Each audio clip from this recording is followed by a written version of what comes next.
আসসালামু আলাইকুম প্রিয় চাকরি প্রার্থী ভাই বোনেরা, আজকের ভিডিওতে আপনাদের স্বাগত।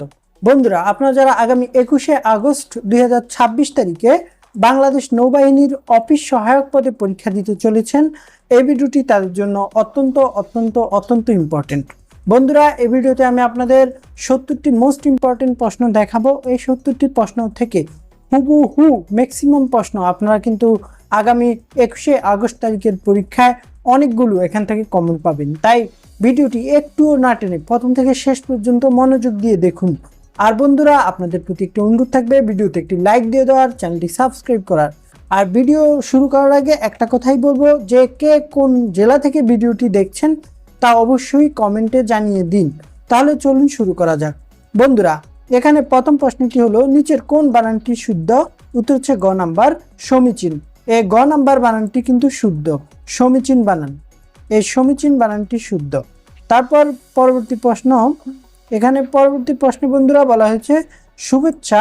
এই শুভেচ্ছা শব্দের সঠিক সন্ধি বিচ্ছেদ কোনটি? উত্তর হচ্ছে শুভ যোগ ইচ্ছা। দেখুন, শুভ যোগ ইচ্ছা, হ্যাঁ, এই যে এখানে ক নাম্বারটা অ্যান্সার হবে। ক নাম্বারটা হচ্ছে কি? শুভ, এই শুভ যোগ ইচ্ছা, শুভেচ্ছা। এই যে এই বানানটা, এটা কিন্তু এটা সঠিক সন্ধি বিচ্ছেদ। তাহলে পরবর্তী প্রশ্ন আমরা দেখব এখন। পরবর্তী প্রশ্ন দেখুন, এখানে বলা হয়েছে 3 নম্বর প্রশ্নে, এই যে পদ, এটা হচ্ছে কি নীলপদ্ম। নীলপদ্ম শব্দটি কোন সমাসের উদাহরণ? উত্তর হচ্ছে কর্মধারয় সমাস। নীলপদ্ম শব্দটি হচ্ছে কর্মধারয় সমাসের উদাহরণ। হ্যাঁ, নীলপদ্ম কর্মধারয় সমাস। এখানে ব্যাস বাক্য দেখুন, নীল যে পদ্ম, নীলপদ্ম। তাহলে আমরা জানি যে সমাস কয় প্রকার? দ্বন্দ্ব সমাস, এই যে দক্তব্দীয় দ্বারা আমরা সব সমাজের নাম মনে রাখতে পারি। দ্বন্দ্ব সমাস, কর্মধারয় সমাস, তৎপুরুষ সমাস, বহুব্রীহি সমাস, দ্বিগু সমাস, অব্যয়ীভাব সমাস। তাহলে এই যে নীল যে পদ্ম, কর্মধারয় সমাস, অর্থাৎ এই যে কর্মধারয়, যে, যিনি, যে, যিনি, তিনি ইত্যাদি, যাদের, এই 3টা শব্দ যে সকল ব্যাসবাক্যে থাকবে সেগুলোকে আমরা ধরে নিব হচ্ছে কি কর্মধারয় সমাস। তারপরে কোনো সমাসে যদি ও থাকে এবং থাকে আর থাকে, তাহলে সেটা আমরা ধরে নিব দ্বন্দ্ব সমাস। যেমন ভাই ও বোন, ভাই বোন, এ ধরনের যত সমাস আছে সেগুলো দ্বন্দ্ব সমাস। তাহলে এখানে যে থাকায় নীল যে পদ্ম, নীল পদ্ম, তাহলে এটা কর্মধারয় সমাস। বন্ধুরা, তারপরে 4 নম্বর প্রশ্ন, কেতা দুরন্ত বাগধারার সঠিক অর্থ কি? উত্তর হচ্ছে পরিপাটি। দেখুন, কেতা দুরস্থ বাগধারার অর্থ হচ্ছে পরিপাটি। হ্যাঁ, তাহলে পরিপাটি, গোছানো ইত্যাদি। তাহলে এই প্রশ্নটা কিন্তু পরীক্ষায় আসতে পারে, তাই ভালোভাবে মনে রাখুন। তারপরে 5 নম্বর প্রশ্ন, যা পূর্বে দেখা যায়নি, এক কথায় কি বলা হয়? যা পূর্বে দেখা যায়নি তা হচ্ছে অদৃষ্ট পূর্ব। যা পূর্বে দেখা যায়নি অদৃষ্ট পূর্ব বলে। আর যা কখনো পূর্বে ঘটেনি তা হচ্ছে অভূতপূর্ব। দেখুন, অদৃষ্ট পূর্ব এবং অভূতপূর্ব দুইটা কিন্তু প্রায় সেম। মানে হচ্ছে যা পূর্বে দেখা যায়নি তাকে বলে অদৃষ্ট পূর্ব, আর যা পূর্বে ঘটেনি তাকে বলে অভূতপূর্ব। এই 2টা প্রশ্নই ইম্পর্টেন্ট, তাই মনে রাখতে হবে। আর বন্ধুরা, আপনাদেরকে বলে রাখি, আমরা যে ইম্পর্টেন্ট প্রশ্নগুলো আপনাদেরকে দেখাচ্ছি, এরকমই মোস্ট ইম্পর্টেন্ট প্রশ্নগুলো নিয়ে আমরা তৈরি করছি এক্সক্লুসিভ প্রিমিয়াম সাজেশন। অর্থাৎ যারা এখনো ভালোভাবে প্রস্তুতি শুরু করতে পারেননি কিন্তু শেষ সময় পরে পরীক্ষায় ভালো একটা রেজাল্ট করতে চান, তারা যদি আমাদের সাথে এই নাম্বারে যোগাযোগ করেন, হোয়াটসঅ্যাপে এই নাম্বারে যোগাযোগ করেন, তাহলে আমরা আপনাকে একটা এক্সক্লুসিভ প্রিমিয়াম সাজেশন দিব লাস্ট টাইম পড়ার জন্য। অর্থাৎ আগামী 3-4 দিন বা 2-3 দিন পড়ার জন্য একটা এক্সক্লুসিভ প্রিমিয়াম সাজেশন দিব। এবং এই সাজেশনটা যদি আপনি শেষ মুহূর্তে পড়েন এই সাজেশনটা, তাহলে কিন্তু মোস্ট অফ দ্য প্রশ্ন আপনি পরীক্ষায় কমন পাবেন বন্ধুরা। আর খুব সহজে কিন্তু এই চাকরিটি আপনি পেয়ে যাবেন এই নাম্বারে যদি যোগাযোগ করেন। হ্যাঁ, কারণ আমাদের এই সাজেশনটি খুব সুন্দরভাবে গোছানো আছে। আর আপনারা যেহেতু বাংলাদেশ নৌবাহিনীতে পরীক্ষা দিবেন, বাংলাদেশ নৌবাহিনীতে পরীক্ষা দিলে মোস্ট ইম্পর্টেন্ট প্রশ্নগুলো থাকবে নৌবাহিনী থেকে। অর্থাৎ বাংলাদেশ নৌবাহিনী কোথায় অবস্থিত, বাংলাদেশ নৌবাহিনীতে সদর দপ্তর, তারপর হচ্ছে নৌবাহিনীর কবে প্রতিষ্ঠিত হয়, নৌবাহিনীর বর্তমান প্রধানকে, তারপর হচ্ছে নৌবাহিনীতে কি কি নৌযান আছে। হ্যাঁ, এই ধরনের যে প্রশ্নগুলো সেগুলোও কিন্তু আমাদের এই সাজেশনে আমরা দিয়ে দিব। তাই আপনাদের পরীক্ষায় প্রশ্ন কিন্তু মিস হবে না ইনশাল্লাহ। মোস্ট অফ দ্য প্রশ্ন কিন্তু আমাদের সাজেশন থেকে কমন পাবেন। ইভেন যারা এখনো ভালোভাবে প্রস্তুতি গুছিয়ে উঠতে পারেননি তারাও কিন্তু যদি যোগাযোগ করেন তারপরেও ভালো রেজাল্ট করতে পারবেন। যদি আপনার বেসিকটা মোটামুটি ক্লিয়ার থাকে তাহলে কিন্তু আমাদের এই সাজেশন পড়ে ম্যাক্সিমাম প্রশ্ন কমন পেয়ে ইনশাল্লাহ আপনি খুব সহজে কম পড়ে বেশি প্রশ্ন কমন পাবেন। আমাদের টার্গেটই থাকে কম পড়ে যাতে আপনি বেশি মার্কস পরীক্ষায় তুলতে পারেন, সেটাই থাকে আমাদের মূল লক্ষ্য। তাই যারা লাস্ট টাইম পড়ে ভালো রেজাল্ট করতে চান তারা এই সাজেশনটা একবার নিয়ে দেখুন, ইনশাল্লাহ আপনাদের এই স্বপ্নের চাকরিটি আপনি অবশ্যই পাবেন। তাহলে বন্ধুরা এখন আমরা দেখব হচ্ছে পরবর্তী প্রশ্ন 6 নম্বর, হর্ষ শব্দের সঠিক বিপরীত শব্দ কোনটি? উত্তর হচ্ছে বিষাদ। হর্ষ শব্দের সঠিক বিপরীত শব্দ হচ্ছে বিষাদ। তারপরে বন্ধুরা এখানে দেখুন 7 নম্বর প্রশ্ন। 7 নম্বর প্রশ্ন বলা হয়েছে নদী শব্দের সমার্থক শব্দ কোনটি? উত্তর হচ্ছে তটিনী। তটিনী শব্দটি হচ্ছে নদী শব্দের সমার্থক শব্দ। তটিনী, স্রোতস্বিনী, প্রবাহিনী, তরঙ্গিনী এই শব্দগুলো হচ্ছে কি নদী শব্দের সমার্থক শব্দ। তারপরে দেখুন বন্ধুরা 8 নম্বর প্রশ্নে সর্বাঙ্গে ব্যথা ওষুধ দিব কোথা? বাক্যে সর্বাঙ্গ কোন কারকে কোন বিভক্তি? উত্তর হচ্ছে বাক্যে স্থান, কাল, পাত্র ইত্যাদি বলতে অধিকরণ কারক ব্যবহৃত হয়। হ্যাঁ, স্থান, কাল, সময়, পাত্র, বিষয় ইত্যাদি বুঝালে বুঝে নিব সেটা অধিকরণ কারক। তাহলে এখানে বলছে হচ্ছে সর্বাঙ্গে ব্যথা ওষুধ দিব কোথায়। এখানে দেখুন এই যে সর্বাঙ্গের শেষে যে এ আছে, এ হচ্ছে সপ্তমী বিভক্তি, তাই এটা হচ্ছে অধিকরণ কারকের সপ্তমী বিভক্তি। তারপরে 9 নম্বর প্রশ্ন বিখ্যাত পদ্মরাগ উপন্যাসটি কে রচনা করেছেন? বন্ধুরা পদ্মরাগ উপন্যাসটি রচনা করেছেন হচ্ছে এই যে রোকেয়া সাখাওয়াত হোসেন। হ্যাঁ, রোকেয়া। দেখুন এই যে পদ্মরাগ, এই পদ্মরাগ উপন্যাসটি কিন্তু রোকেয়া তৈরি করে লিখেছেন। এই যে রতে রোকেয়া, রতে আর হচ্ছে পদ্মরাগেও রোকেয়া আছে। এই পদ্মরাগের মতোই আরেকটা উপন্যাস হচ্ছে পদ্ম গোখরা। এই যে পদ্ম গোখরাতে কিন্তু লিখেছেন হচ্ছে কে? পদ্ম গোখরা কাজী নজরুল ইসলাম। আর পদ্ম রাগ, এই যে রাগতে রোকেয়া আর হচ্ছে এই যে রতে রাগ আর হচ্ছে রতে রোকেয়া। তা আপনি এটা সহজে মনে করতে পারেন। যদি প্রশ্ন থাকে পদ্ম রাগ তাহলে রোকেয়া, আর পদ্ম গোখরা থাকলে লিখবেন হচ্ছে কাজী নজরুল ইসলাম। তাহলে বন্ধুরা পরবর্তী প্রশ্নটি আমরা এখন দেখব। পরবর্তী 10 নম্বর প্রশ্ন। 10 নম্বর প্রশ্নে বলা হয়েছে যে বাংলা ভাষায় উপসর্গ কত প্রকার? বন্ধুরা বাংলা ভাষায় উপসর্গ কিন্তু এই যে উপসর্গ আছে বাংলা ভাষায় উপসর্গ হচ্ছে 3 প্রকার। হ্যাঁ, বাংলা ভাষায় উপসর্গ 3 প্রকার।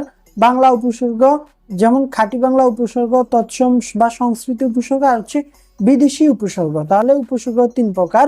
একটা হচ্ছে খাঁটি বাংলা উপসর্গ, সেখানে আছে 21টি, তৎসম উপসর্গ বা সংস্কৃত উপসর্গ 20টি, আর হচ্ছে বিদেশি উপসর্গ অনেকগুলো।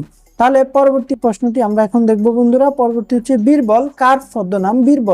বীরবল হচ্ছে প্রমোদ চৌধুরীর ছদ্মনাম। প্রমোদ চৌধুরী হচ্ছে চলিত ও রীতির প্রবর্তক। তিনি একটি পত্রিকা লিখছেন, সেই পত্রিকার নাম হচ্ছে সবুজ পত্র। বন্ধুরা এখানে আমি কিন্তু অনেক বাড়তি কথা বলতেছি, আপনাদের মনে হতে পারে, কিন্তু এগুলা বাড়তি কথা না। আমি প্রত্যেকটা প্রশ্ন আপনাকে দেখানোর সাথে সাথে যে ইনফরমেশন গুলা দিচ্ছি, যেমন প্রমোদ চৌধুরী হচ্ছে চলিত রীতির জনক। তিনি একটি পত্রিকা লিখে সম্পাদনা করেছেন, সেটার নাম হচ্ছে সবুজ পত্র, এবং এই সবুজ পত্র পত্রিকাটি 1914 সালে প্রথম প্রকাশিত হয়। এই যে বন্ধুরা আমি বাড়তি ইনফরমেশন গুলা দিচ্ছি, এগুলাও কিন্তু আপনাদের পরীক্ষার জন্য মোস্ট ইম্পর্টেন্ট। তাই এগুলোকে আপনি বাড়তি ভাববেন না, এগুলা আপনার জন্য খুবই খুবই ইম্পর্টেন্ট। এগুলাও কিন্তু পরীক্ষায় এসে পড়তে পারে। যদি ভিডিওটি প্রথম থেকে শেষ পর্যন্ত দেখেন তাহলে ইনশাল্লাহ অনেকগুলো প্রশ্ন এই ভিডিও থেকে আপনারা কমন পাবেন।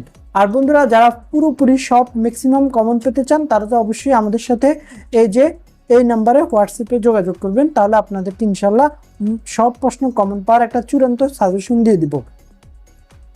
তাহলে বন্ধুরা এখন আমরা পরবর্তীতে দেখব। পরবর্তীতে দেখুন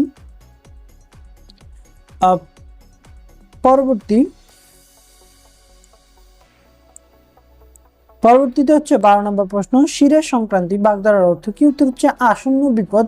শিরের সংক্রান্তি মানে হচ্ছে আসন্ন বিপদ। হ্যাঁ, মানে হচ্ছে এটা হচ্ছে একটা বিপদ আসতেছে এমন বোঝায়। হ্যাঁ, মাসের শেষ দিন হচ্ছে শিরের সংক্রান্তি, এটা হচ্ছে আসন্ন বিপদ। তাহলে শিরের সংক্রান্তি মানে আসন্ন বিপদ।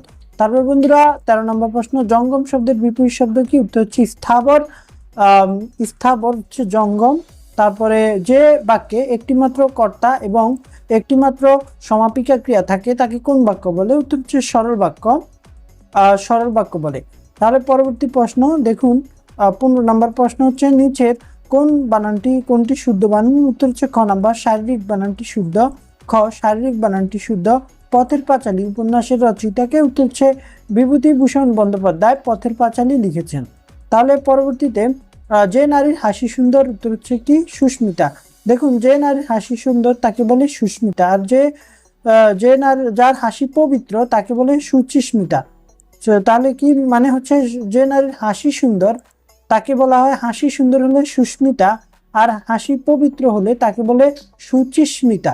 দেখুন, একটা হলো সুন্দর, একটা হলো সুন্দর, একটা হলো সুন্দর আর একটা হলো পবিত্র। হ্যাঁ, পবিত্র হলে কি সুচিস্মিতা, পবিত্র যদি হয় তাহলে আমরা সুচিস্মিতা দাগাবো, আর যদি বলা হয় সুন্দর, সুন্দর হলে সুস্মিতা। তাহলে উত্তর হচ্ছে ক, সুস্মিতা। এখানে যে দুইটা বললাম দুটোটাই ইম্পর্টেন্ট। তারপর বন্ধুরা আমরা পরবর্তী প্রশ্নটি দেখবো এখন। পরবর্তীতে 18 নম্বর প্রশ্ন, সেখানে দেখুন বলা হয়েছে যে নাবিক শব্দের সন্ধি বিচ্ছেদ কোনটি? উত্তর হচ্ছে গ, নৌ যৌগিক নাবিক। তারপরে 19 নম্বর প্রশ্ন, হাতে চন্দ্র পাওয়া বাগদারার অর্থ কি? হাতে চন্দ্র পাওয়া বাগদারার অর্থ হচ্ছে অপ্রত্যাশিত সৌভাগ্য লাভ। অপ্রত্যাশিত সৌভাগ্য লাভ মানে হচ্ছে হাতে চন্দ্র পাওয়া। তাহলে পরবর্তীতে আমরা দেখব 20 নাম্বার, ভাষার ক্ষুদ্রতম একক কি? উত্তর হচ্ছে ধ্বনি। ভাষার ক্ষুদ্রতম একক ধ্বনি। তো বন্ধুরা, এই ছিল বাংলায় 20টি প্রশ্ন। যে 20টি প্রশ্ন আপনাদেরকে দেখালাম এগুলো অনেক ইম্পর্টেন্ট। আর একটা কথা বলে রাখি, এই যে ভাষার ক্ষুদ্রতম একক, ভাষার ক্ষুদ্রতম একক কিন্তু ধ্বনি। যদি বলে ভাষার ক্ষুদ্রতম উপাদান কি? ভাষার ক্ষুদ্রতম উপাদান তারপরে হবে কি? ভাষার ক্ষুদ্রতম উপাদানও হচ্ছে ধ্বনি। কিন্তু যদি বলা হয় ভাষার ক্ষুদ্রতম উপকরণ কি, এই উপকরণ যখন বলবে, দেখুন একটা হলো উপাদান আর একটা হলো উপকরণ। যদি বলে উপকরণ তাহলে সেটা হবে বাক্য, আর যদি বলে উপাদান তখন আপনারা দেখাবেন ধ্বনি, আর যদি বলে একক তারপরেও দেখাবেন ধ্বনি। তাহলে কি? তাহলে ভাষার ক্ষুদ্রতম একক ধ্বনি, ভাষার ক্ষুদ্রতম উপাদান ধ্বনি, আর ভাষার ক্ষুদ্রতম উপকরণ হচ্ছে বাক্য, আর এই বাক্যের ক্ষুদ্রতম উপাদান হচ্ছে কি? শব্দ। ঠিক আছে, তাহলে বাক্যের ক্ষুদ্রতম উপাদান হচ্ছে শব্দ। দেখুন আবার বলি, ভাষার ক্ষুদ্রতম উপকরণ হচ্ছে বাক্য, আর বাক্যের ক্ষুদ্রতম উপাদান হলো শব্দ, আর ভাষার ক্ষুদ্রতম একক ধ্বনি, আবার ভাষার ক্ষুদ্রতম উপাদান, এই উপাদান হচ্ছে কি? ধ্বনি। তাহলে উপাদান কি? ভাষার ক্ষুদ্রতম উপাদান ধ্বনি, ভাষার ক্ষুদ্রতম একক ধ্বনি, আর ভাষার ক্ষুদ্রতম উপকরণ হচ্ছে বাক্য, আর বাক্যের উপাদান হচ্ছে শব্দ। তাহলে বন্ধুরা এগুলা অনেক ইম্পর্টেন্ট, এগুলো আপনারা মনে রাখবেন। তাহলে আমরা এখন যে প্রশ্নগুলো আপনাদেরকে দেখালাম 20টা, এগুলো মোস্ট ইম্পর্টেন্ট প্রশ্ন। এভাবে আপনাদেরকে 70টি প্রশ্ন দেখাবো ইনশাল্লাহ। এগুলো থেকে অনেকগুলো প্রশ্ন কমন পাবেন। আর যারা ফুল সেট প্রশ্ন কমন পেতে চান, ম্যাক্সিমাম প্রশ্ন কমন পেয়ে খুব কম পড়ে বেশিরভাগ প্রশ্ন পরীক্ষায় কমন পেয়ে চাকরিটি পেতে চান, তারা এই নাম্বারে যোগাযোগ করবেন। এই নাম্বারে 018138525559, এই নাম্বারে যোগাযোগ করলে ইনশাল্লাহ আপনাকে একটা এক্সক্লুসিভ প্রিমিয়াম সাজেশন দিব। এটা এখানে কি থাকবে? এক্সক্লুসিভ প্রিমিয়াম সাজেশন, বিগত সালের সকল প্রশ্ন আপনাকে 11তম থেকে 20তম গ্রেডে, 11 থেকে 20তম গ্রেডে আসা বিভিন্ন দপ্তর, অধিদপ্তরের, পরিদপ্তরের বিগত সালের সকল ইম্পর্টেন্ট প্রশ্ন আপনাকে কিন্তু ব্যাখ্যা সহ সমাধান আমরা দিয়ে দিব। পাশাপাশি আপনাকে একটা এক্সক্লুসিভ প্রিমিয়াম সাজেশন দিব। আর বন্ধুরা সবচেয়ে ইম্পর্টেন্ট হলো আমরা আপনাকে যেটা দিব সেটা হলো পরীক্ষার আগের দিন রাত পর্যন্ত আমরা টোটাল আপনাকে 4 সেট মডেল টেস্ট দিব, এবং পরীক্ষার আগের দিন রাতে যদি সম্ভব হয় তাহলে আরও 1 set exclusive premium model test দিব। তাহলে যে বিগত সালের সকল প্রশ্ন, তারপর হচ্ছে আপনাকে একটা শর্ট সাজেশন, আর হচ্ছে আপনাকে exclusive premium model test 4 set, আর একটা হচ্ছে পরীক্ষার আগের দিন রাতে আরও একটা ইম্পর্টেন্ট মডেল টেস্ট সেট, তাহলে 5 সেট মডেল টেস্ট। এগুলো যদি আপনি সব পড়েন তাহলে ইনশাল্লাহ হুবহু আপনি ম্যাক্সিমাম প্রশ্ন কমন পেয়ে যাবেন। অর্থাৎ আপনার বেসিক যদি ক্লিয়ার থাকে আর আমাদের সাজেশনগুলো যদি ফলো করেন, তাহলে আপনার এই চাকরিটা পাওয়া কে আর ঠেকায়। ইনশাল্লাহ আপনি এই চাকরিটা খুব সহজে পেয়ে যেতে পারবেন। বন্ধুরা তাহলে পরবর্তীতে আমরা যাই ইংরেজি প্রশ্ন। ইংরেজিতে দেখুন, ইংরেজিতে যে প্রথম প্রশ্ন, which one is the correct? উত্তর হচ্ছে অ্যাসেসমেন্ট। অ্যাসেসমেন্ট হচ্ছে কারেক্ট। এটা দেখুন অ্যাসেসমেন্ট। বন্ধুরা এই অ্যাসেসমেন্টে দেখুন দুইটা এস আছে, হ্যাঁ দুইটা এস দুইবার আছে, অ্যাসেসমেন্ট হচ্ছে কারেক্ট। তারপর বন্ধুরা আপনার পরবর্তী দেখি যে what is the synonym of candid? Candid শব্দটির সিনোনিম কি? দেখুন এই ক্যান্ডিডের সিনোনিম হচ্ছে কি? ফ্র্যাঙ্ক। ফ্র্যাঙ্ক হচ্ছে ক্যান্ডিডের সিনোনিম। হ্যাঁ, তাহলে পরবর্তী দেখুন what is the antonym of barren? ব্যারেনের অ্যান্টোনিম হচ্ছে ফার্টাইল। ফার্টাইল হচ্ছে ব্যারেনের অ্যান্টোনিম। তাহলে বন্ধুরা আমরা পরবর্তীতে দেখুন, পরবর্তী হচ্ছে কি, যে হাসতে হাসতে ঘরে ঢুকলো, সে হাসতে হাসতে ঘরে ঢুকলো, এটার ইংরেজি কি? দেখুন এখানে বলা হয়েছে সে হাসতে হাসতে ঘরে ঢুকলো, এটার ইংরেজি তাহলে উত্তরে হি এন্টার্ড দ্য রুম লাফিং, হি এন্টার্ড দ্য রুম লাফিং, হি এন্টার্ড দ্য রুম লাফিং হচ্ছে কি এটার correct, he entered the room লাফিং। তাহলে প্রেজেন্ট পার্টিসিপলটা যুক্ত করে দিলেই কারেক্ট হবে, অ্যান্সার হচ্ছে বি। তাহলে বন্ধু পরবর্তী প্রশ্ন, he is absent from the meeting হবে, হ্যাঁ, he is absent from the meeting, he is absent from the meeting. তাহলে বন্ধুরা পরবর্তী প্রশ্ন 26 নম্বর প্রশ্নটা দেখুন। 26 নম্বর প্রশ্নটা হচ্ছে choose the correct passive form of I know him. I know him এর কারেক্ট প্যাসিভ ফর্ম হচ্ছে he is known to me, he is known to me. তারপর বন্ধুরা 27 নম্বর প্রশ্ন, the idiom at daggers down mean কি? In a stage of open hostility, in a stage of open hostility as daggers down immediate, এটা হচ্ছে ইডিয়মটির অর্থ হলো দা কুমড়া সম্পর্ক বা প্রকাশ্য শত্রুতা। হ্যাঁ, তাহলে অ্যাট ডেগার্স ডাউন মানে হচ্ছে দা কুমড়া সম্পর্ক বা প্রকাশ্য শত্রুতা, অর্থাৎ in a state of open হোস্টালিটি। এই হোস্টালিটি মানে কি? হোস্টালিটি হচ্ছে শত্রুতা। তাহলে বন্ধুরা পরবর্তী প্রশ্ন, what is the noun form of the verb describe? ডেসক্রাইবের নাউন ফর্ম হচ্ছে ডেসক্রিপশন। তারপরে look the boy dash in the field now. দেখুন এখানে নাও আছে, নাও মানে কি? নাও মানে বর্তমানে, প্রেজেন্ট কন্টিনিউয়াস, তাই না? তাহলে ইজ প্লেয়িং, আমরা জানি এই যে এম ইজ আর ইত্যাদি যদি থাকে আর যদি ভার্বের সাথে আইএনজি যোগ থাকে তাহলে আমরা সেটা বলবো প্রেজেন্ট কন্টিনিউয়াস, না থাকলে প্রেজেন্ট কন্টিনিউয়াস টেন্স হয়। তাহলে বন্ধুরা পরবর্তী দেখুন 30 নম্বর প্রশ্ন, you can really dash me, you can really on me. কারো উপর নির্ভর বা বিশ্বাস করা বোঝাতে রিয়েলি বসে, রিয়েলি এর পর অন বা আপন বসে, you are really on me. তাহলে 31 নম্বর প্রশ্ন, call off the phrase call off means কি? The phrase call off means হচ্ছে ক্যান্সেল, বি নাম্বারটা। 31 নম্বরের অ্যান্সার হচ্ছে B, the phrase call off মানে হচ্ছে কি? কল অফ মানে হলো ক্যান্সেল। তাহলে what is the feminine gender of horse মানে ঘোড়া, এই হর্সের ফেমাইন জেন্ডার, হর্স হচ্ছে ঘোড়া, ঘোড়া হচ্ছে একটা পুংলিঙ্গ, ঘোড়ার স্ত্রীলিঙ্গ হচ্ছে গটকি। হ্যাঁ, গটকি, এই গটকি হচ্ছে কি? গটকি মেয়ার। তাহলে কি এই হর্স হচ্ছে পুরুষ লিঙ্গ আর মেয়ার মানে হচ্ছে গটকি বা স্ত্রী ঘোড়া, এটা হচ্ছে মেয়ার মানে হচ্ছে স্ত্রীলিঙ্গ, মানে হচ্ছে ফেমাইন জেন্ডার, আর হচ্ছে পুরুষ লিঙ্গকে ইংরেজিতে বলে মাস্কুলাইন জেন্ডার। তাহলে এটার ইংরেজি ফেমাইন জেন্ডার হচ্ছে মেয়ার। তারপরে মানে হচ্ছে স্ত্রী ঘোড়া। If you run fast you dash the train, you will, না এটা কি? এটার অ্যান্সার হচ্ছে দেখুন এখানে if you run fast you will catch the train, যদি তুমি তাড়াতাড়ি যাও তাহলে তুমি ট্রেনটি ধরতে পারবে, তাই না? তাহলে কি ফার্স্ট কন্ডিশনালি ইফ দ্বারা যুক্ত থাকলে পরেরটা হবে ফিউচার হবে, তাই না? তাহলে এই যে আমরা if you run fast you will catch the train, অর্থাৎ তুমি যদি দ্রুত হাঁটো তাহলে কি? তাহলে তুমি ট্রেনটি ধরতে পারবে। তাহলে 34 নম্বর প্রশ্ন, select the plural form of women. Women হচ্ছে একটা এটা সিঙ্গুলার ফর্ম মানে মহিলা, ভদ্র মহিলা বা সম্ভ্রান্ত মহিলা। তাহলে এটার ই যোগ করে দিলে হয়ে যাবে কি?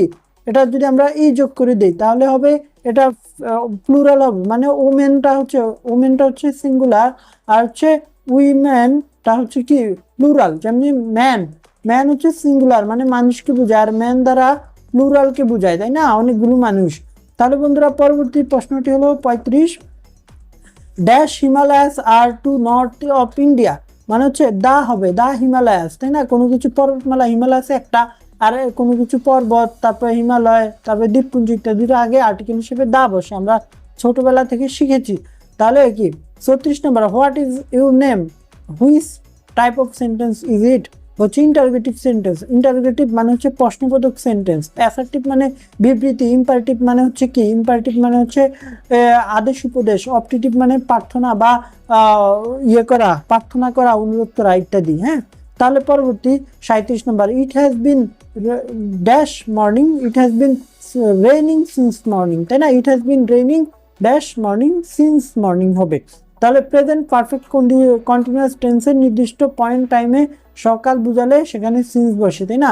তারপর হচ্ছে find the correct spelling. Correct spelling হচ্ছে ওমিশন। দেখুন এখানে ডাবল এস আছে কিন্তু একটা এম, এটা হচ্ছে ওমিশন। হ্যাঁ, এই জায়গায় OMI, তারপরে SSION, ওমিশন মানে হচ্ছে বর্জন বা বাদ দেওয়া। দেখুন খেয়াল করুন একটা এম কিন্তু দুইটা এস, এটা মনে রাখবেন। তারপরে 39 নম্বর প্রশ্ন, fill in the blank with appropriate প্রভাব also well that dash well also that's ইনস ওয়েল। এটা আমরা জানি যে শেষ ভালো যার সব ভালো তার, তাই না? শেষ ভালো যার সব ভালো তার, অলস ওয়েল দ্যাটস ইনস ওয়েল। তাহলে পরবর্তী প্রশ্ন 40 নম্বর প্রশ্ন, a person who believes in God, a person who is believes in God called him theist. Theist মানে কি? যিনি আল্লাহতে বিশ্বাস করেন, আস্তিক। অ্যাথেইস্ট, অ্যাথেইস্ট মানে কি? অ্যাথেইস্ট মানে হচ্ছে নাস্তিক। তাহলে থেইস্ট মানে হচ্ছে আস্তিক। আমরা যারা আল্লাহকে বিশ্বাস করি বা আমরা যারা ধর্মে বিশ্বাসী তারা হচ্ছে থেইস্ট, আর হচ্ছে যারা ধর্মে বিশ্বাসী না তারা হচ্ছে অ্যাথেইস্ট বা নাস্তিক। তাহলে বন্ধুরা এই যে 20টা ইংরেজি প্রশ্ন দেখালাম এগুলাও কিন্তু মোস্ট ইম্পর্টেন্ট। এরকমই মোস্ট ইম্পর্টেন্ট প্রশ্নগুলো নিয়ে আমরা তৈরি করছি এক্সক্লুসিভ প্রিমিয়াম সাজেশন। পরীক্ষার আর যে 2-3 দিন সময়ও যদি আপনি পড়েন, লাস্ট 2-3 দিন সময়, তারপর আমাদের এই সাজেশনটা পড়ে ম্যাক্সিমাম প্রশ্ন ইনশাল্লাহ কম পাবেন যদি আপনার বেসিকটা ক্লিয়ার থাকে। কারণ আমাদের এই সাজেশনটা বিগত সালের প্রশ্নগুলো দিয়ে দিব এই সাজেশনে, তো একটা শর্ট সাজেশন দিব, তারপরে 5 set exclusive premium model test দিব। এই 3টা জিনিস যে পড়বে তার এই চাকরিটা কনফার্ম ইনশাল্লাহ। তাহলে চলুন আমরা পরবর্তী প্রশ্ন দেখি। গণিত। গণিতে বন্ধুরা খুব সহজ সহজ প্রশ্ন আসে, যেমন 41 নম্বর, 100 টাকায় 15টি কমলা কিনে 100 টাকায় 12টি কমলা বিক্রি করলে শতকরা কত লাভ হবে? দেখুন এখানে কি করে দেখুন, আপনি যদি 15টা কমলা কিনেন তারপরে একই দামে সেই 12টি কমলা বিক্রি করে দেন, তাহলে আপনার লাভ হচ্ছে কয়টা, তাই না? আপনার কাছে ধরুন আপনি 100 টাকায় 15টা কিনলেন, আবার ওই একই দামে 12টা কমলা বিক্রি করে দিলেন, তাহলে তো আপনার টাকা লস হলো না, কিন্তু আপনার কাছে 3টা অবশিষ্ট কমলা থেকে গেল, তাহলে এই 3টা হচ্ছে আপনার লাভ। তাহলে কি, তাহলে এটা আমরা কি করব, এটা হচ্ছে বিক্রয়টা নিচে লিখবো, কমলা বিক্রি করছেন 12টা, লাভ হয়েছে 3টা, তাহলে আর হচ্ছে 100 দিয়ে গুণ করে দিব। তাহলে এখানে 3 4 12, 1 উপরে 1 নিচে 4, এখন এই 4 দিয়ে 100কে ভাগ করলে 25 হবে, তাই না? তাহলে 25% লাভ। তাহলে 42 নম্বর প্রশ্ন, কোন দুটি সংখ্যার অনুপাত 5:7? গসাগু দেওয়া আছে 6, তাহলে লসাগু কত? বন্ধুরা আমরা জিনিস জানি যে লসাগু সমান সমান কি, দুটি সংখ্যার এই অনুপাতের গুণফল, গুণন হচ্ছে গসাগু। হ্যাঁ, তাহলে দেখুন আমরা একটা সূত্র জানি যে লসাগু সমান কি, লসাগু সমান হচ্ছে দুটি অনুপাতের গুণফল গুণন গসাগু। তাহলে যে আমরা দুটি অনুপাত লিখলাম 5 আর হচ্ছে এখানে 7, তাই না? 5 আর 7 লিখলাম অনুপাত, প্রথম অনুপাত 5, দ্বিতীয় অনুপাত 7 লিখলাম, তারপরে হচ্ছে 6।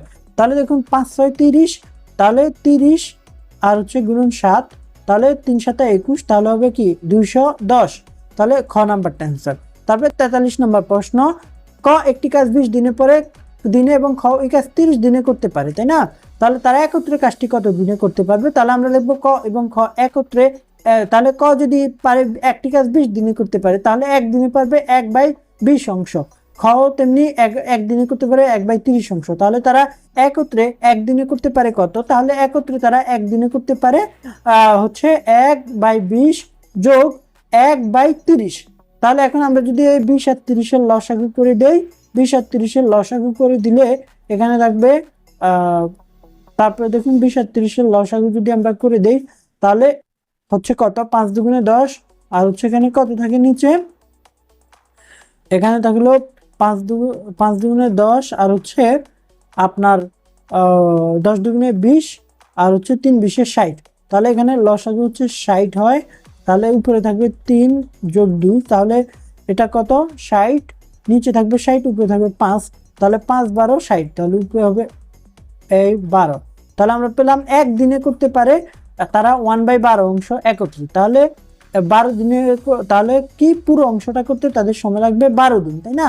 এটাকে উপরে নিয়ে যাব, তাহলে এই যে এখানে কিন্তু আমি আরো সুন্দরভাবে করে দিয়েছি, তাহলে 12 দিন লাগবে, তাই না? তাহলে অর্থাৎ একদিনে পারে 1/12 অংশ, অতএব পুরো অংশটা করতে লাগবে 12 দিন।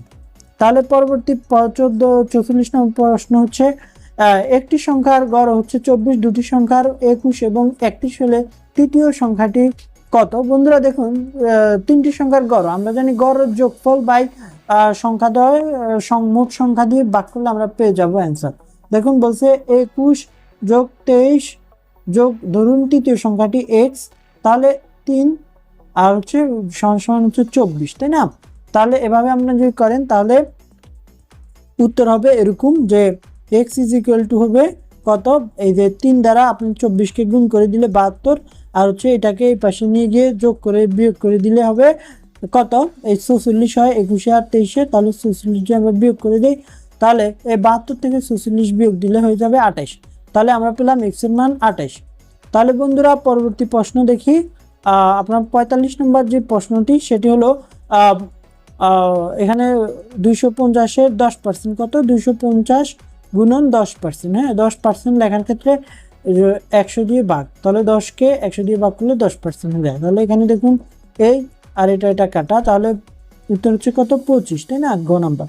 তাহলে পরবর্তী 46 নম্বর প্রশ্ন। বন্ধুরা আপনাদেরকে যে অঙ্কগুলা দেখাচ্ছি এগুলা কিন্তু মোস্ট ইম্পর্টেন্ট অঙ্ক, আপনাদের এই পরীক্ষাতে মোস্ট ইম্পর্টেন্ট অঙ্ক, এগুলা থেকে হুবহু ম্যাক্সিমাম প্রশ্ন কমন পাবেন। আর যারা ফুল সেট প্রশ্ন কমন পাইতে চান তারা এই নাম্বারে যোগাযোগ করবেন, তাহলে আমরা আপনাকে এক্সক্লুসিভ প্রিমিয়াম সাজেশন দিব। তাহলে বন্ধুরা 46 নম্বর প্রশ্ন, a + b 6 a - b 2 হলে a square minus b square এর মান কত? আমরা জানি a square minus b square সমান a + b into a - b। তাহলে কি a + b into a - b হলে কত হয়? তার মানে এই দুইটার গুণফল, তাই না? তাহলে 6 দুগুণে 12। দেখছেন কি সুন্দর অঙ্ক, মুখে মুখে করে ফেলা যায়। তারপরে 47 নম্বর, বৃত্তের পরিধি নির্ণয়ের সূত্র কোনটা? আমরা জানি বৃত্তের পরিধি হচ্ছে 2πr, এটা হচ্ছে বৃত্তের পরিধি নির্ণয়ের সূত্র। বৃত্তের ক্ষেত্রফল নির্ণয়ের সূত্র হচ্ছে πr²। এই দুইটা সূত্র মনে রাখবেন, বৃত্তের পরিধি 2πr, বৃত্তের ক্ষেত্রফল πr²। আর হচ্ছে বৃত্তের ব্যাসার্ধ যদি r হয় তাহলে বৃত্তের ব্যাস হচ্ছে 2r, তাহলে এগুলো মনে রাখতে হবে। তারপর বন্ধুরা 48 1 থেকে 20 পর্যন্ত মৌলিক সংখ্যা কয়টি? আমরা জানি 1 থেকে 20 পর্যন্ত মৌলিক সংখ্যা হচ্ছে কয়টি? এই যে 4 4 অর্থাৎ 8টি। দেখুন একটা সূত্র হচ্ছে 4 4 2 2 3 2 2 3 2 1, অর্থাৎ 1 থেকে 100 পর্যন্ত মৌলিক সংখ্যা আছে 25টি। আর হচ্ছে 1 থেকে 10 পর্যন্ত 4টি, 10 থেকে 20 পর্যন্ত 4টি, 20 থেকে 21 থেকে 30 পর্যন্ত 2টা, 31 থেকে 40 পর্যন্ত 2টা, 41 থেকে 50 পর্যন্ত 3টা, তারপরে 51 থেকে 60 পর্যন্ত 2টা, 61 থেকে 70 পর্যন্ত হচ্ছে 2টা, 71 থেকে 80 পর্যন্ত 3টা, 81 থেকে 90 পর্যন্ত 2টা এবং 91 থেকে 100 পর্যন্ত 1টা। তো বন্ধুরা এটা কিন্তু আপনি মনে রাখবেন। তাহলে 1 থেকে 20 পর্যন্ত হচ্ছে কয়টা? 8টা। তাহলে 49 নম্বর প্রশ্ন, 1 গুণন 0.1 গুণন 0.23 গুণন 0.5। বন্ধুরা এটা নিম্নের একটা শর্টকাট টেকনিক হলো, আপনারা এই গুণ করে দিবেন সরাসরি। দেখুন 5-এ 3 5 15 আর 15কে 15, তাহলে 15। আর বন্ধুরা এই 15-এর নিচে দেখুন যতটা সংখ্যা আছে ততটা দশমিকের পরে তত ঘর, তাহলে 1 2 3, তাহলে এখানে আরেকটা শূন্য দিব, তাহলে দশমিকের পরে তত ঘর, তাই না? তাহলে উত্তর হচ্ছে ক নাম্বার। তাহলে বন্ধুরা পরবর্তীতে 50 নম্বর প্রশ্ন, 5x + 3 = 18 হলে সমীকরণে x এর মান কত? উত্তর হচ্ছে সমীকরণে x এর মান 3। বন্ধুরা এখানে সমাধান করে দিয়েছি, আপনারা দেখে নেবেন। ইনশাল্লাহ আমরা যে সাজেশনটা দিচ্ছি আপনাদেরকে সেটা তো আপনাদের এভাবে সবগুলা প্রশ্নের কিন্তু খুব সুন্দর করে ব্যাখ্যা দেওয়া আছে, হ্যাঁ ব্যাখ্যা সহ, যে আমরা প্রত্যেকটা প্রশ্নের অ্যান্সার সমাধান কিন্তু দিয়ে দিয়েছি। আপনারা যদি আমাদের সাজেশনটা পড়েন তাহলে এই শর্ট টাইমে খুব কম সময়ে ভালো রেজাল্ট করে চাকরি পেতে পারবেন। তাহলে বন্ধুরা তবে আপনাদের অবশ্যই বেসিকটা মোটামুটি থাকতে হবে। আর আমরা যে 5 সেট মডেল টেস্ট দিব, মানে মূল পরীক্ষায় যেমন প্রশ্ন হবে সেরকম অনুরূপ মডেল টেস্ট প্রশ্ন দিব, সেটা যদি আপনি ফলো করেন পরীক্ষার আগের দিন রাতে তাহলে বুঝে যাবেন পরীক্ষা কেমন কেমন প্রশ্ন আসবে। আর সেখান থেকেও মোটামুটি অনেকগুলো প্রশ্ন আপনাদের কমন থাকবে। হ্যাঁ, তাহলে আমরা 3 ধাপে প্রস্তুতি নিচ্ছি। প্রথমত বিগত সালের প্রশ্ন, দ্বিতীয়ত আমরা শর্ট সাজেশন দিচ্ছি, তৃতীয়ত মডেল টেস্ট। আর এই 3 ধাপে যে প্রস্তুতি নিবে তার প্রশ্ন ইনশাল্লাহ ম্যাক্সিমাম কমন থাকবে। তাহলে বার্ষিক 5% সরল সুদে কোনো মূলধন কত বছরের সুদের মূল্যে দ্বিগুণ হবে? হ্যাঁ, তাহলে দেখুন বলছে দ্বিগুণ, তাহলে দ্বিগুণের একটা সূত্র আছে, 2 থেকে একবার দিয়ে আর হচ্ছে কত পার্সেন্টটা নিচে লিখবো, হচ্ছে 100। তাহলে এটা দেখুন 2 থেকে একবার দিলে 1 থাকে উপরে, আর হচ্ছে 100কে 5 দ্বারা ভাগ করলে 20 গ নাম্বারটা। তাহলে পরবর্তীতে 52 নম্বর প্রশ্ন, 2 5 11 23 ধারাটির পরবর্তী সংখ্যা কত? দেখুন এখানে প্রতিবার কত করে বৃদ্ধি পাচ্ছে। প্রথমে বৃদ্ধি পেয়েছে 3, তারপরে বৃদ্ধি পেয়েছে কত 6, তারপরে বৃদ্ধি পেয়েছে বন্ধুরা 12, তাই না? 23 থেকে 11 বার দিলে 12 হয়, তাহলে মানে প্রতিবার দ্বিগুণ করে এই পার্থক্যটা বাড়তেছে। তাহলে পরবর্তী পার্থক্য হবে 24। তাহলে 23-এর সাথে যদি আপনি 24 যোগ করে দেন তাহলে হয়ে যাবে 47, তাই না? তাহলে এই গ নাম্বারটা অ্যান্সার। তাহলে 53 নম্বর, পিতা ও পুত্রের বয়সের গড় হচ্ছে 20 বছর, পিতার বয়স 23 বছর হলে পুত্রের বয়স কত?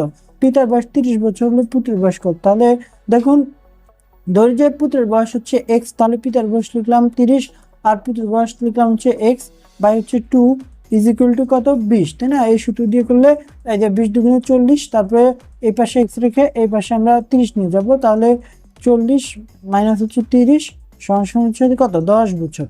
তাহলে এটা হচ্ছে অ্যান্সার খ নাম্বারটা। বন্ধুরা তারপরে 54 নম্বর প্রশ্ন, একটি সমীকরণে ত্রিভুজের অতিভুজ হচ্ছে 5 সেন্টিমিটার, ভূমি হচ্ছে 4 সেন্টিমিটার হলে লম্ব কত? দেখুন, আমরা একটি সমকোণী ত্রিভুজ, সমকোণী ত্রিভুজের একটা ত্রিভুজ তখনই সমকোণ হবে যখন এই যে একটা কোণ সমকোণ হবে, তাই না? এই কোণটা যদি যে ত্রিভুজের একটা কোণ 90 ডিগ্রি বা সমকোণ, তাকে বলে সমকোণী ত্রিভুজ। আর সমকোণী ত্রিভুজ তখনই হয় যখন ত্রিভুজের এই রাশিগুলোর অনুপাত থাকে, ত্রিভুজের বাহুগুলোর অনুপাত যখন এমন হয় 3:4:5, তারপর হচ্ছে 5, এই 3, 4, 3, 5, 12, 13, এই যে 5, 12, 13, তারপর হচ্ছে 8, 15, 17, এই যে আপনাদেরকে যে 3টা অনুপাত দিলাম, এই 3টা অনুপাত যদি আপনি কোনো ত্রিভুজের বাহুগুলিতে দেখেন তাহলে বুঝতে পারবেন কি ওটা একটা সমকোণী ত্রিভুজ। দেখুন এখানে অতিভুজ হচ্ছে কত? 5, ভূমি হচ্ছে 4, অর্থাৎ কোনটার সাথে মিলে যাচ্ছে? এটার সাথে, তাই না? এই যে 5 হচ্ছে অতিভুজ, ভূমি হচ্ছে 4, তাহলে পরবর্তী আরেকটা যে লম্ব আছে সেটা কত হবে? 3 হবে। তাহলে অ্যান্সার হচ্ছে 3। তা দেখে দেখে করে দেওয়া যায়। তাহলে বন্ধুরা 55 নম্বর প্রশ্ন, x minus y is equal x minus y whole স্কোয়ারের সাম্প্রতিক সূত্র কোনটি? সম্প্রসারিত সূত্র, তাই না? তাহলে আমরা এই সূত্রটা জানি, x minus y whole square is equal to কত? X square minus 2x y plus হচ্ছে ওয়াই স্কোয়ার, তাই না? এই সূত্রটা, তাহলে এই সূত্রটা আপনারা শিখে নেবেন। আরেকটা সূত্র আছে x plus y whole square is equal to x square plus 2x y plus y square. এই যে দুইটা সূত্র, এগুলো কিন্তু অনেক ইম্পর্টেন্ট আপনাদের 20তম গ্রেডের জন্য, বিশেষ করে 20তম গ্রেডে অষ্টম শ্রেণীর যে অঙ্কগুলো আছে, অষ্টম শ্রেণীর বোর্ড বইয়ে, হ্যাঁ, অষ্টম শ্রেণীর সাধারণ গণিত বইয়ের বোর্ড বইয়ে যে অঙ্কগুলো আছে সেগুলো আপনাদের এই চাকরির পরীক্ষার জন্য ইম্পর্টেন্ট। আর আমরা যে সাজেশনটা দিচ্ছি সেখানে এগুলো দেওয়া আছে। তো বন্ধুরা গণিতের পর আমরা এখন দেখবো সাধারণ জ্ঞান। সাধারণ জ্ঞানে আপনাদের আরো 15টি প্রশ্ন থাকবে ইনশাল্লাহ, এগুলো দেখুন। বাংলাদেশ নৌবাহিনী দিবস কবে? উত্তর হচ্ছে 10 ডিসেম্বর হচ্ছে বাংলাদেশ নৌবাহিনী দিবস। তাহলে 57 প্রশ্ন, বাংলাদেশের নৌবাহিনীর প্রথম প্রধানকে?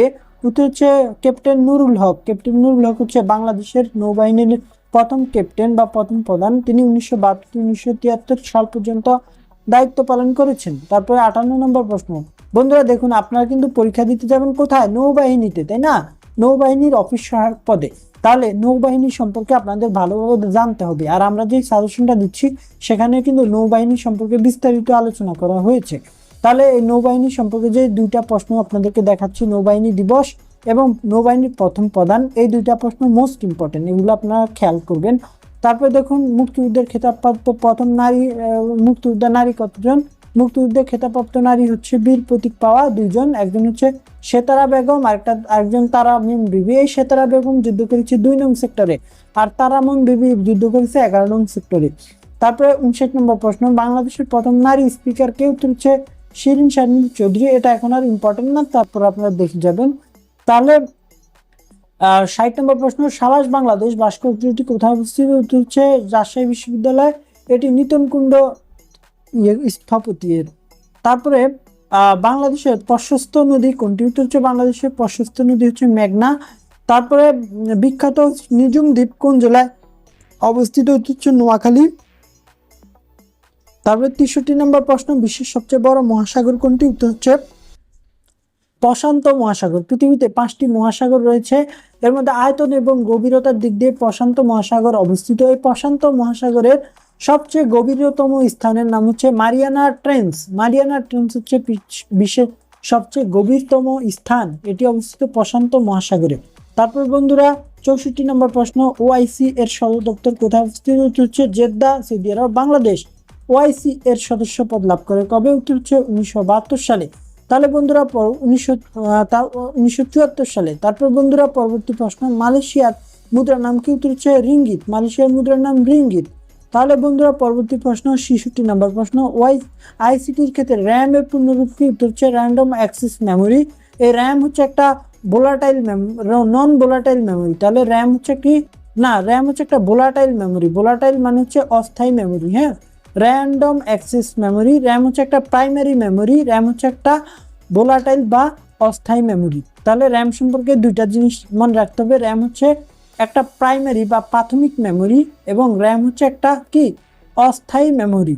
আর আর রোম যেটা রোম হচ্ছে একটা স্থায়ী মেমোরি এবং রোমও হচ্ছে একটা প্রাইমারি মেমোরি। তাহলে রোম হচ্ছে একটা প্রাইমারি মেমোরি এবং রোম হচ্ছে একটা স্থায়ী মেমোরি। র্যাম হচ্ছে একটা প্রাইমারি মেমোরি, র্যাম হচ্ছে একটা অস্থায়ী মেমোরি। তাহলে এসএসডি এবং এইচডিডি যেটা আছে, এসএসডি এবং এইচডিডি হচ্ছে স্থায়ী মেমোরি, কিন্তু এগুলো হচ্ছে সেকেন্ডারি বা গৌণ মেমোরি। হ্যাঁ, তাহলে পরবর্তী দেখুন 68 নাম্বার, ইলেকট্রনিক মেইল বা ইমেইলের আবিষ্কারক কে? উত্তর হচ্ছে রে টমিলসন হচ্ছে ইমেইলের আবিষ্কারক। হ্যাঁ, তাকে ইমেইলের জনক বলা হয়। তবে 68 নম্বর প্রশ্নে, একজন পূর্ণবয়স্ক মানুষের শরীরে মোট হাড়ের সংখ্যা কত? উত্তর হচ্ছে 206টি। তাহলে 59 নম্বর, 2022 সালে ফিফা বিশ্বকাপ গোল্ডেন বুট পেয়েছিলেন কে? উত্তর হচ্ছে কিলিয়ান এমবাপ্পে। 2022 সালে বিশ্বকাপ গোল্ডেন বুট পেয়েছিলেন এবং 2026 বিশ্বকাপ ছিল হচ্ছে 23তম বিশ্বকাপ। 2022 সালেরটা ছিল 22তম, 2026-এর বিশ্বকাপ ছিল 23তম এবং 2026-এর বিশ্বকাপ হয়েছে কানাডা, ইউএসএ এবং মেক্সিকোতে হয়েছে উদ্বোধনী অনুষ্ঠান। এবং 2026 সালের 23তম বিশ্বকাপ ছিল হচ্ছে বিশ্বকাপে 1000তম ফুটবল ম্যাচ অনুষ্ঠিত হয়। সেখানে অংশগ্রহণ করেছিল জাপান 4 গোলে জয়যুক্ত হয়। এবং 23তম বিশ্বকাপে আর্জেন্টিনা এবং স্পেন ফাইনাল ম্যাচ খেলে এবং আর্জেন্টিনা হেরে যায় স্পেনের কাছে, স্পেন জয়যুক্ত হয়। এই যে ফুটবল বিশ্বকাপ সম্পর্কে এই তথ্যগুলো দিলাম, এগুলো অনেক ইম্পর্টেন্ট। তারপর বন্ধুরা বলা হয়েছে বঙ্গবন্ধু শেখ মুজিবুর রহমান টানেল কোন নদীর তলদেশে অবস্থিত? এই টানেলটার নাম পরিবর্তন করা হয়েছে। এটার নাম এখন হচ্ছে কর্ণফুলী টানেল। এই কর্ণফুলী টানেল হচ্ছে বাংলাদেশের একমাত্র টানেল। এটি হচ্ছে কর্ণফুলী নদীর তলদেশে অবস্থিত। হ্যাঁ, তাহলে এটা বঙ্গবন্ধু শেখ মুজিবুর রহমান টানেল না, এটার এখন থেকে নাম কর্ণফুলী টানেল। এটা হচ্ছে কোথায়? এটা হচ্ছে আপনাদের এই চট্টগ্রামের পতেঙ্গা এবং আনোয়ারাতে অবস্থিত, কর্ণফুলী নদীর তলদেশে।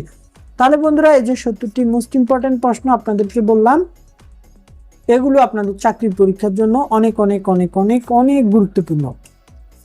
হ্যাঁ, তাহলে বন্ধুরা আমরা আপনাদেরকে যে প্রশ্নগুলো এখানে দেখালাম সেগুলো তো পড়বেনই, অবশ্যই পড়বেন। আর আপনাদেরকে আমরা যে সাজেশনটা নিতে বললাম সেই সাজেশনটাও নেবেন। যদি আপনারা এই সাজেশনটা নেন তাহলে ইনশাল্লাহ খুব সহজে, বিশেষ করে যারা এখনো প্রস্তুতি গুছিয়ে উঠতে পারেনি তারা যদি নেন তাহলে খুব সহজে কিন্তু একটা ভালো রেজাল্ট করে ফেলতে পারবেন। তো বন্ধুরা আজকের মতো এ পর্যন্তই। আল্লাহ হাফিজ।